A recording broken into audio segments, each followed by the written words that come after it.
essa matéria, tá? Então, temos aulas gravadas que estão disponíveis no canal, e eu tenho postado também os links aqui no WhatsApp, tá? Vou postar novamente para a gente fazer revisões. E a gente dá sequência, então, a partir da página 43, tá? A gente dá sequência a partir da página 43, tratando de arrebatamento, falando acerca de arrebatamento. Aí ele vai trazer um texto prévio aqui, acerca de arrebatamento. Vai, senhor Fabiano, em nome de Deus. Aqui, ó, tá na mão. Graças a Deus. Página 43, tá? Nossa aula. Cadê o bolo? Então, ele primeiro começa trazendo esclarecimento sobre o próprio termo, tá? Então, o arrebatamento, que no grego é harpazo, tá? Harpazo, é aspirado, harpazo, por isso que está com H. E esse termo fala acerca de arrancar, tirar com violência, rápido, fala acerca de rápido. Então, quando estamos tratando de arrebatamento, acredito que o mais interessante é fazer um contraste com a segunda etapa da chamada vinda de Cristo. Então, a vinda de Cristo é um evento. E existem diversas confusões, e principalmente quem está contra-argumentando vai buscar brechas para tentar... 44 já estou agora. Vai buscar brechas para tentar encontrar erros nas definições. Então, uma das coisas que atribuíam como equívoco aos pré-tribulacionistas, pré-milenistas, né, era dizer que eles alegavam haverem dois eventos, um chamado arrebatamento e outro chamado vinda gloriosa de Cristo, o que é um erro, tá? Nenhum pré-tribulacionista que se preze, que estude, faz uma afirmação dessa, que nem Antônio Gilberto, que para mim é uma referência, tá? Que escreveu o livro Calendário da Profecia. Para mim, aquela é a referência básica em escatologia, que é um manual para mim, tá?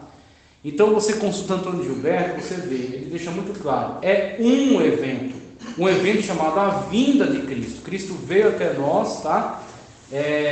Veio até nós, exerceu seu ministério, e ele prometeu que nos levaria para estar com ele, para que onde ele estiver, estejamos junto com ele, tá? Então, essa é a grande promessa de que o Senhor nos levará para si, de que o Senhor virá como aqueles anjos que estavam presentes no momento da assunção de Cristo, quando ele estava ascendendo aos céus, e os apóstolos, os discípulos, olhando desolados para as nuvens, vendo Cristo subir e ser recebido aos céus, né, e desaparecer aos olhos deles. Dois seres angelicais que estavam no evento disseram: este mesmo Jesus que o vistes ir, você verá ele voltar, tá? Então você tem este evento, o evento que trata acerca da volta de Cristo. Cristo vai voltar. Ele veio no primeiro momento, exerceu seu ministério na terra, morreu, ressuscitou e foi assunto aos céus, e ele vai voltar. Então a volta de Cristo é um evento. Só que o evento, ele está subdividido em etapas. E quando você olha para as etapas do evento, você vê singularidades entre elas, tá? Há singularidades entre as etapas que fazem com que não possam ser misturadas numa só etapa, num só acontecimento. Tá certo? A volta de Cristo, a volta de Cristo. Mas ela está subdividida em etapas, porque cada uma dessas etapas tem características peculiares, singulares, que não podem ser confundidas. Por exemplo, a chamada primeira etapa do evento, a volta de Cristo, é denominada arrebatamento da igreja, tá? E o arrebatamento, conforme o termo, né, harpazo, e aí você tem os referenciais bíblicos que ele indica aqui para esse texto, né, para essa colocação. Ele cita 2 Coríntios 12, 2 ao 4, tá? Ele cita 1 Tessalonicenses 5, 2, tá? Então ele faz algumas citações importantes aqui, que descrevem o modus operandi dessa etapa. Então, o modus operandi da primeira etapa do evento, a vinda de Cristo, chamada arrebatamento da igreja, ela é descrita como algo rápido. Paulo chama de em um átomos. Em um átomos, nós seremos, os mortos ressuscitarão primeiro, tá? Nós, juntamente com eles, seremos transformados e nos encontraremos com o Senhor nos ares. Tudo isso em um átomos. Como é que o tradutor pôde aplicar para o português essa terminologia do grego, átomos? Ele traduziu como em um piscar de olhos. Ou seja, o evento se desenrolará em um piscar de olhos. Em um piscar de olhos. Então essa é a característica de tempo dessa etapa do evento. Este evento, né, essa etapa do evento, nós podemos contrastar com a segunda etapa. Na segunda etapa do evento, nós temos a vinda de Cristo em glória, tá? Ou a chamada parousia, tá? A parousia de Cristo, ela tem descrições singulares também, descrições características. Por exemplo, todo olho verá, né? E se lamentará, aqueles que o crucificaram olharão para ele e se lamentarão. Você tem também essa descrição. Você tem uma descrição na qual Cristo, ele se manifesta e nós também nos manifestaremos juntamente com ele. Então, as características da parousia ou da vinda de Cristo em glória são diferentes das características do arrebatamento da igreja. O arrebatamento da igreja, veja, nós estamos na iminência do arrebatamento. Então, os sinais que nós temos observado, em consonância com a Sagrada Escritura, nos falam acerca da iminência, tá certo? Do arrebatamento da igreja. Então, nós temos a situação na qual, olhando para a parábola das 10 virgens, tá? Você tem aquela situação na qual 10 virgens, as 10 tinham lâmpada, 5 tinham azeite reserva, tá? Então estavam precavidas, né, para uma eventualidade, tinham azeite reserva. Tardando, veja, não diz atrasando, como eu já vi pregarem aqui uma vez. Jesus se atrasou, eu refutei isso na EBD seguinte, porque se Jesus é onisciente, se Jesus é presciente, qual é a possibilidade de se atrasar?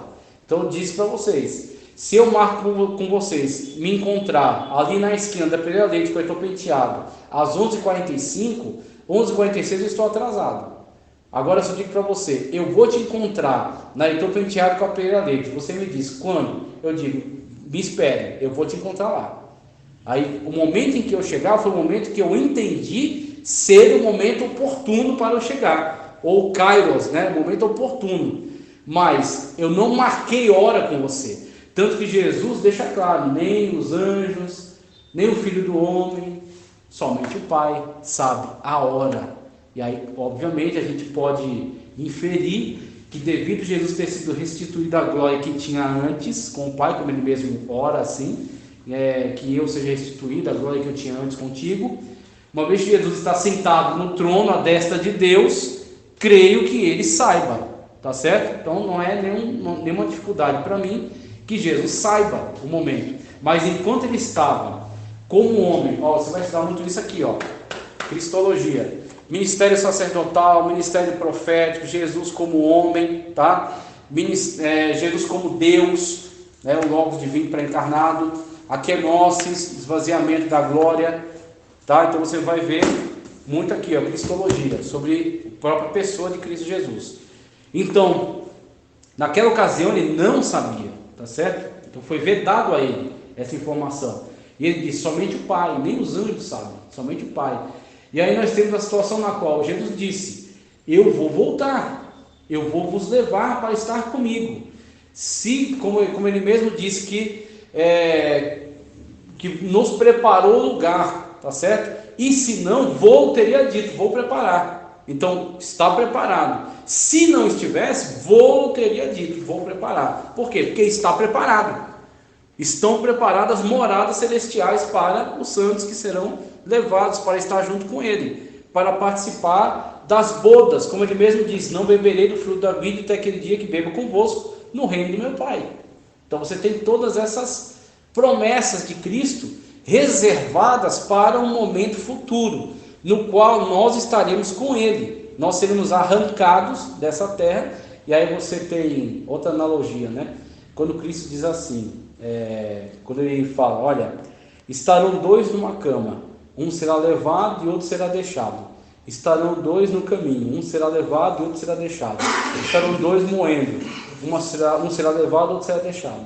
Ele pega essas três etapas, né, essas três fases, e faz essa analogia do arrebatamento com elas.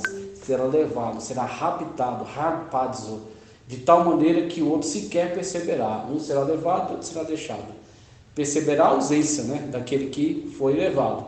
E você tem uma perfeição tão grande nessa colocação de Cristo, que ele está, veja, olha como é Deus, né? Olha como é a superioridade de Deus.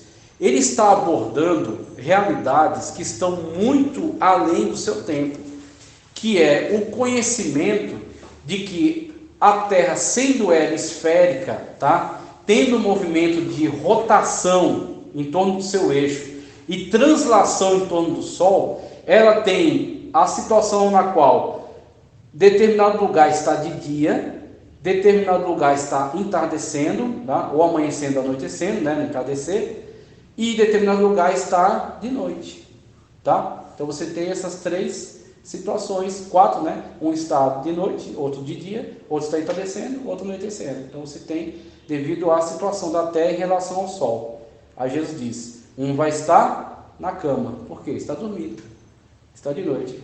Outro vai estar trabalhando, é dia, está moendo.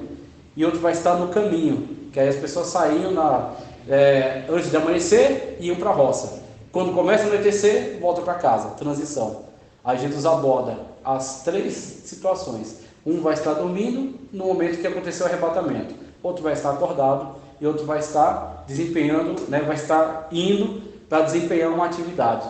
Independentemente da situação, do momento de cada um, se eles estiverem em comunhão, que comunhão é essa? É como as 5 virgens que têm azeite na vasilha.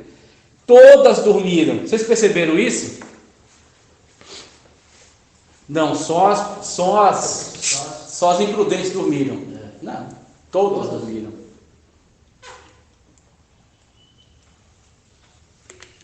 Tardando o esposo, todas dormiram.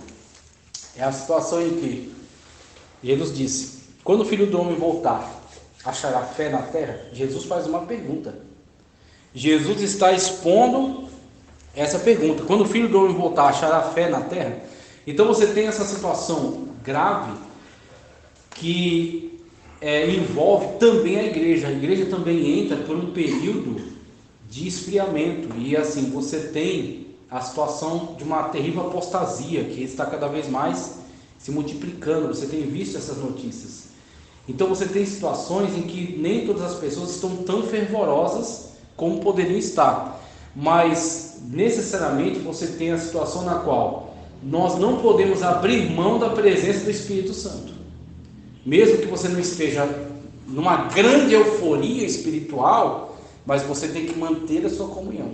Você tem que manter a sua santificação. Você tem que ter a presença do Espírito Santo. Se você tem a presença do Espírito Santo, você é templo e morada do Espírito Santo. E se você tem o Espírito Santo, você tem o selo da promessa. Se você está selado, você será então arrebatado. Você está em comunhão com Cristo. Não é por mérito seu, mas é em decorrência da comunhão na qual você se encontra. Você está em comunhão com Cristo. Então você tem a situação daqueles que são arrebatados. Serão arrebatados. Paulo dá outras descrições, que inclusive na apostila mesmo ele traz esclarecimentos, nas quais sequência ao arrebatamento, você pode observar, você pode entender, pode compreender que cabe cronologicamente a situação do Bema. O que é o Bema? É o tribunal de Cristo. Que tribunal é esse? Para julgar quem é salvo e quem é condenado? Talvez alguém seja jogado lá de cima? Não. É para analisar as obras dentre os salvos. Quem foi salvo, não foi salvo por obras, e sim por graça. Pela graça sois salvos, mediante a fé. Isso não vem de vós, é dom de Deus. Veja, ninguém foi salvo por obras. Mas as obras serão galardoadas. de acordo com o seu nível. Aí Paulo estabelece alguns níveis: ouro, prata, diamante, madeira, feno, palha. Então ele estabelece, ele diz que algumas serão queimadas. Então vai passar pelo fogo, vai passar pelo crivo, o escrutínio de Cristo. Cristo vai analisar aquilo que você exerceu, aquilo que você fez e fez para Ele ou não, tá? E analisando isso, te premiará ou não. Mesmo você não sendo premiado, isso não significa que você perca a sua salvação, porque a sua salvação não foi comprada por obras. E outra coisa que eu quero dizer para você: ser galardoado, ser premiado ou não ser premiado, não redundará, não resultará em entristecimento, ou cobiça, ou inveja, ou ressentimentos. Por quê? Todos esses sentimentos são decorrentes de uma natureza caída, de uma natureza deformada pelo pecado. E para você estar presente ao bema, você primeiro passou pelo evento chamado glorificação do corpo. Estudamos em soteriologia que por mais que nós nos esforcemos, a santidade do homem, vamos comparar com a santidade divina. A santidade divina é como a luz, que entra em qualquer ambiente e não se contamina com ele. A santidade do homem é como a água, que pode ser muito purificada, com muitos filtros, filtros cada vez mais finos para purificá-la, ficar somente H2O. Só que qualquer coisa contamina. O homem pode se purificar muito, mas qualquer coisa contamina de novo, tá? Então, aqueles que estarão presentes ao evento passaram pela chamada glorificação. Paulo disse: semeia no corruptível, colhe-se no incorruptível, falando acerca da ressurreição. E aí Paulo diz que nessa situação nós estaremos então em corpos glorificados, gloriosos. O corpo glorioso, podemos fazer uma analogia com o corpo de Cristo pós-ressurreição. Por quê? Porque ele é a primícia. Outra linguagem de Paulo, uma linguagem de Paulo tomada de empréstimo do Levítico. O Levítico, você tinha a primícia, que era o primeiro fruto da terra apresentado ao sacerdote para ser movido diante do altar. Então o sacerdote movia aquela primeira oferta, primeiros frutos da terra. Aquele ato litúrgico realizado pelo sacerdote abençoava toda a colheita geral que viria. Essa analogia não é tirada da cabeça de teólogo, é da Bíblia. É Paulo que chama a gente de primícia dentre os que dormem. Veja, primícias dentre os que dormem, tá? Jesus é a primícia dentre os que dormem. Por quê? Porque ele foi o primeiro que ressuscitou e recebeu um corpo glorioso para nunca mais morrer. Um corpo com o qual nós nos encontraremos com ele na glória, tá? O corpo que ele apresentou aos discípulos quando esteve aqui. E agora, não somente esse corpo ressurreto, mas glorioso, devido à glória que ele está restabelecido junto ao Pai. Aquilo que Tiago chama de luz inacessível, tá? Então ele tem um corpo indestrutível, tem um corpo glorioso e está, restituído à glória celestial. Então você tem a situação de Cristo, mas ela serve como analogia para nós, porque ele é a primícia e nós somos a colheita. A primícia abençoa a colheita. A colheita será realizada no arrebatamento, quando nós formos colhidos. Agora, aproveitando ainda essa analogia, mas obviamente fazendo uma inferência, aí eu tenho que ser sincero com vocês. Estou fazendo uma inferência, tá? Não somente da minha cabeça, mas alguns importantes teólogos pré-tribulacionistas fazem essa inferência. Cito Ciro Sanches e Borde, cito Jamieson, tá? São pessoas que concordam com essa inferência.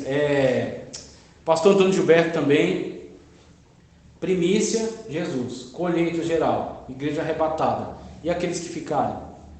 Podem ser também observados, aproveitando o texto de Levítico, como aquilo que é chamado de espigas caídas. Então você tem a situação na qual, feita a colheita, inclusive Deuteronômio também tem leis relacionadas a isso, fala que aquilo que fica daquela colheita não deve retornar para fazer uma segunda colheita naquilo, porque fica para os pobres. Então essa era a linguagem aplicada naqueles textos. E trazendo isso aí, trazendo essa analogia para a linguagem que Paulo emprega, Jesus é a primícia. A igreja arrebatada é a colheita geral. Mas vai ficar umas chamadas espigas caídas. Vai ficar alguns dentre essa igreja que não estavam andando em fidelidade. Conhecem o Evangelho, conhecem a palavra de Cristo, mas não estavam em santificação, não estavam em comunhão, não estavam ligados na videira. Dentro da parábola das 5 virgens, 5 eram prudentes, tinham azeite. Quando ouviu-se a voz, aí veio o esposo sair ao encontro, acendeu a lâmpada.